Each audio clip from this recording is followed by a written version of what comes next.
Hey guys, welcome back. Things are starting to look a little bit back to normal around here. Back to being kind of messy. So lots of things have happened. Lots of things are still happening. I am still working on this. But we now have the EZ30 installed. So lots of stuff going on with this. Engine install went really easily, actually. I think from the time that we started to the time that we had the engine totally in place and bolted up, it was only like 20 minutes. I've actually never had a Subaru engine go in as easily as this one did. And some people were worried about clearance. There is a ton. So tons of radiator clearance. And yeah, clearance on all sides. So some stuff's falling down in there right now, but there's plenty of clearance. So so that's exciting. I've got some things that I'm gonna have to deal with. This hose will work off of that, but this one is totally different. You can see this one kind of angles and it comes off the side, whereas this one comes from the top. So I'll probably have to track down this hose, and I'm hoping that it mounts to the steering rack the same way. Not sure. We'll figure it out as we go. Air conditioning lines also very different, and I can't bolt this compressor up because the pulley ribs are different. This is, oh, I forget, was it 7 ribs on this pulley, I think? Yeah, 7. So, well, I guess it depends on what you're looking at. But, either way, it's neither here nor there. It's different from the WRX. That's what matters. So, the engine is in. I got to change the AC lines. I got to change power steering. One of the power steering lines, the high pressure line. I have to get some solenoids to replace stuff. On this side, the AVCS and the AVLS solenoids had the connectors broken off. I don't know if it happened in shipping or what. It probably wasn't shipping. This was packaged really well, so I'm guessing that it was broken. But either way, we can get new of those. Got the starter hooked up. It's dead. It went bad while sitting, apparently. I can get it to turn the engine over if I beat the crap out of it with a hammer, but it will not just turn over on its own. So I got to get a new starter, but I was able to hear the engine turn over. It turns over, it sounds good, it doesn't gallop at all, so that tells me that the compression's all pretty even, which again makes me think that the 56,000 miles that they claim this had is probably true. So yeah, so that's coming along. The most important thing, my SPT oil cap fits this engine. So, you know, that's where the horsepower is made. But anyhow, so here soon I'm going to start working on the wiring harness. I have tracked down 2 more WRX blue injectors. So I'm going to take my 4 WRX blues for my other car, add 2, and then we'll run this on WRX blue injectors. So I think these are 210 cc's. I could be wrong. WRXs are 565s, so that's going to be a lot more fuel. Probably enough to run this on E85 with boost even. So, you know, on a 4-cylinder, 565 is not very much, but remember this is times 6, so that's a decent amount of fuel. But, you know, with the Haltech, you just change the number. Map, I think this is the map sensor. Map sensor was broken as well. Not a huge deal because I'm planning on using the Haltech's map sensor. What else? I still haven't looked into the fuel rail situation. I did get some parts in today for both cars. This is my buddy Ethan's manifold. So I'm actually building 2 of these cars at once. This is going in a Hawkeye though. But I have some goodies have shown up. So Raptor headers for the EZ30R. These are on eBay. I believe they're made in Australia. They seem to be really nice, well-made pieces. The collectors are welded on the inside.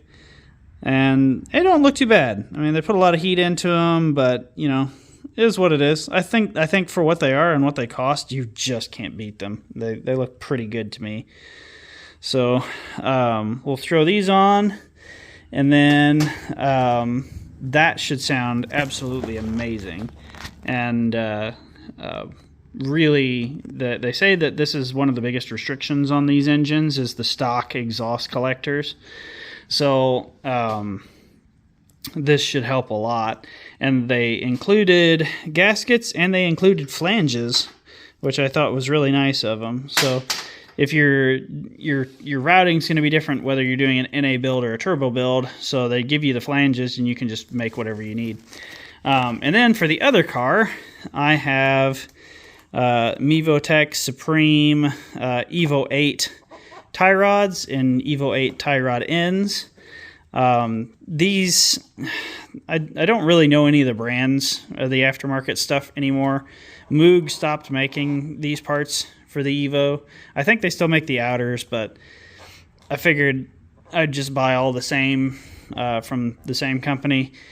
These seem to be well liked when looking at Reddit posts, so I was like, well, we'll give these a try.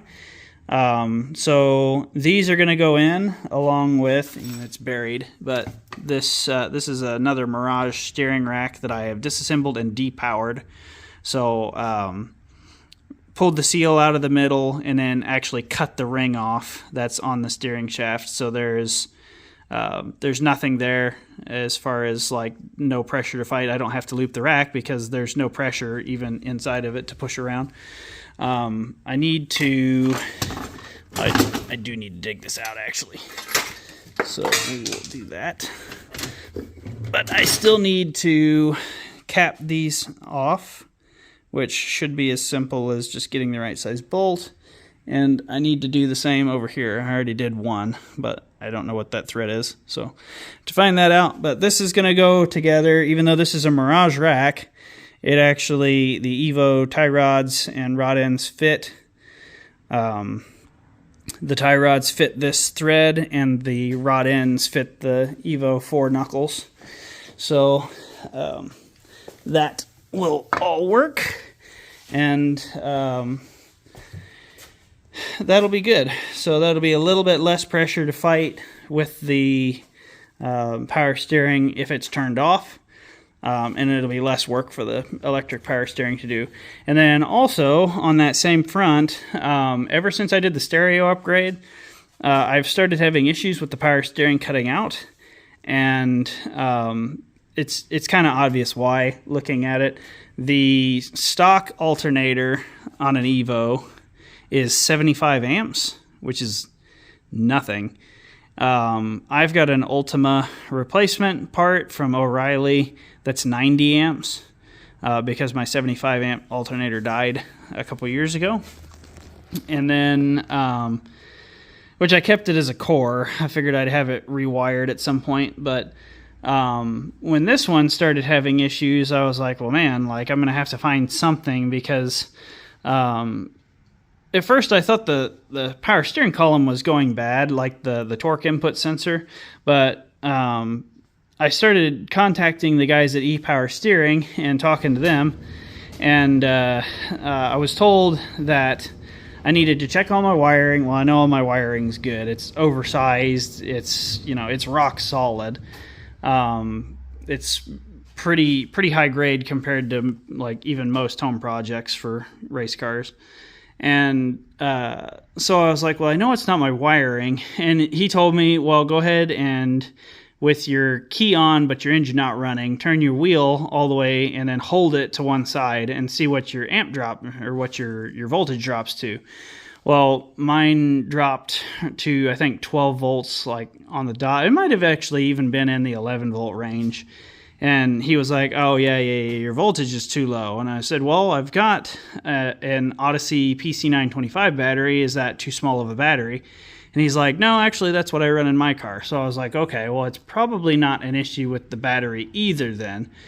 Well, then I was like, well, maybe my alternator's just not supplying enough voltage. So it wasn't maybe a couple of days later, we went on a cruise and I downshifted going into a corner, and right then it cut out, and I was like, oh crap, I almost lost control, because like it was a corner that I was really loading the suspension up, and then suddenly I've got no power steering, and with a looped rack, it's really heavy. So I was able to gather it back up, and then I was like, well, man, maybe it's when I downshift. So then I started paying attention to the voltage output on my Haltech gauge. And sure enough, when I downshift, it would go from 13.9 volts to like 12.8 volts. And I was like, okay, that makes sense. So when the engine revs up, the alternator, I don't think it's disengaging, but it doesn't make as much power. So either the alternator is failing, which is a possibility, or I'm just trying to ask too much of it. And I think that's what the case is. So I think when we're loading it up, when the engine's revving up, and I'm trying to steer at the same time, it's like downshifting into a corner, it just drops to the point to where the power steering doesn't have enough amperage to stay on, and it shuts off. And you can hear the relay click and everything. So after testing, I was like, well, that must be it. I must just need to get a bigger alternator. And ironically, the factory fuse for the power steering column in that car is 80 amps, which is bigger than the factory alternator's rating. So I figured, well, it's almost definitely that I don't have enough alternator in this car. So I started doing some research on alternators, and there's a handful of companies that are well known for making alternators for like car audio. And, some of them I've even heard of. I'm not an audio guy really, but I am, just not in my cars. Kind of big audiophile. Like I like a good set of headphones, and I've got a decent sound system that I've put together here at the house.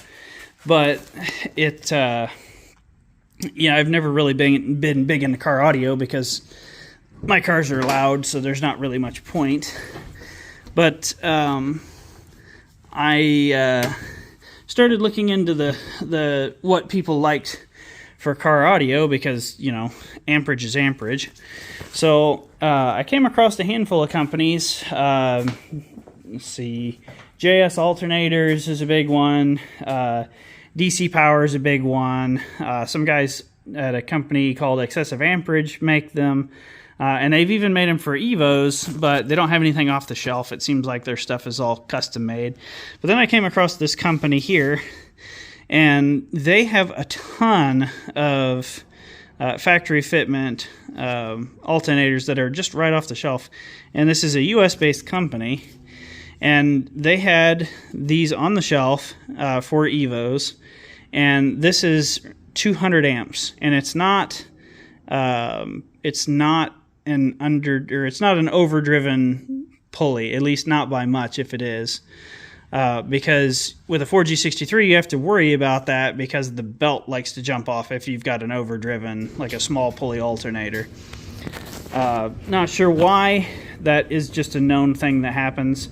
So, but this alternator is rated to 200 amps, and it's rated to 100 amps at idle. So, that means that just idling, I should have more than enough amperage for both my stereo and if I'm turning the wheel, like idling through a parking lot or something. So I think this will be a really good part. They seem to be a fairly high rated company. There's always a handful of people that are like, oh, I had a terrible experience with them, but like every single one of the alternator companies that I looked at had at least a couple of those. So, it's just kind of one of those things. You can't please everybody. But they seem like they make quality products. A couple of YouTube videos that I've looked up where people have bought them, they seem to really like them. So I'm like, yeah, we'll give it a try. And it was pretty fairly priced. It was, I think, just over $400 shipped for one, so not too bad. But yeah, so my project here for tonight is going to be, I might try to install these. I don't have the hardware for them. I'll have to look and see. I'm not sure how many studs or how many bolts go here, because usually there's at least a couple of studs that come out of the heads, and then the rest are bolts. But I don't know. We'll see. And then I'm going to try to get this alternator in the Evo tonight. And then I might look at getting the old rack out at least. And I need to go and get the stuff to finish plugging the holes on that from where the power steering lines were.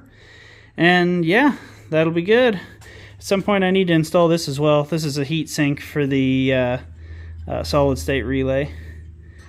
It's not a Haltech part, but it is a part that does fit those. So they're like 11 bucks on Amazon. But yeah, I've got my work cut out for me. I got plenty of projects to work on. But the good thing is despite this current mess, gradually as I get more and more stuff done on that thing and finish small projects on that, the parts that are just laying everywhere for these cars will start dwindling because they're going to be in the cars. So yeah, that's where we're at. So anyway, I'm not going to keep boring you guys. I'm going to shut this off and get started. But I figured you guys would probably like to see where we're at on these cars. And yeah. Oh, there is one other thing too. I need to check the rear upper control arms on the Evo while it's apart for winter projects. Even though it's still somewhat nice out, but the rear upper control arms on these had a recall on them long time ago. I mean, it's well known, but they crack, and I've got a set of them here that is cracked because, of course, I've got spares. Focus, maybe. Hang on. Yeah, they like to do that. So both of the spare ones that I have are cracked, and the ones on the car actually they have white line bushings pressed in for both of these. And they didn't crack when we put them in, but I'm getting some clunking from the rear end of this thing. Don't know exactly what it's from, but I'm going to kind of go through everything, and I want to verify that neither of those are cracked. If they are, I'll have a buddy of mine TIG them, because they should be fine to just weld back together. But anyway, so yeah, that's everything I've got going on right now. Later this winter, I'm going to put a 1.5-to-1 steering quick hitter in this, which should take the car, I don't remember if it's 3.5 or 3 turns lock to lock with these Mirage racks, but if it's 3 turns, it'll take it to 2 turns lock to lock, which is the same as the stock Evo 8 and 9 rack. And if it's 3.5, it takes it down to 2.3, which is still plenty fast. So it should make for a much more agile car that doesn't wear me out nearly as bad for like Tail of the Dragon runs. So, and then yeah, I'm also hoping to maybe get new wheels and tires this winter, so we shall see. I have had those RPF ones for 13 years now, so I almost hate to get rid of them. Like, I feel like it'd be cool to even like put them on the wall or something in here somewhere, but that's a lot of money to keep around too, so when it could be funding other stuff, so we'll have to see. But anyway, that's all I got for you guys right now. I'm going to get started on this and at least get the alternator changed so that I don't have any more scares with the power steering cutting out. Okay, after no small amount of struggle, yeah, I am out of breath. Whew, that steering rack was a pain, but the alternator is out and the old steering rack is out. And even though I just put these in like a couple weeks ago, they're all used. They're from my stash. The Mirage tie rods and rod ends are out, and the alternator, the 90 amp alternator, is out. So here is what I got going on. So this is the rack that was in the car. Still got to move my Super Pro steering rack bushings to this rack. but this is the same rack. The difference is this rack has been depowered. So this is the standard power steering Mirage steering rack, and to delete the power steering, you loop one side into the other side, and that way if there's fluid in the rack still, when the seal pushes the fluid back and forth between these two lines, then it just swirls from one side into the other, and then, you know, back and forth. So it's not ideal. It's the old school way of getting a non-power steering rack. The proper way to do it is to disassemble the rack, and the seal that pushes fluid back and forth, or well, that actually gets pushed back and forth by the fluid, if you've got hydraulic power steering, you can cut that out and cut the ring off of the rod here, which is what I've done. And then where the lines went, I have capped off by putting a bolt in, which was M12 by 1.25. It was actually a tapered, I think it's like a specialty metric flare nut that's tapered, but all I did was put some pipe dope on them and just turn the bolts down as far as I could, and then I cut the tops of them off flush on the rack where the fittings went. So that's sealed up on here as well. And then this side, I just these were actually pipe thread.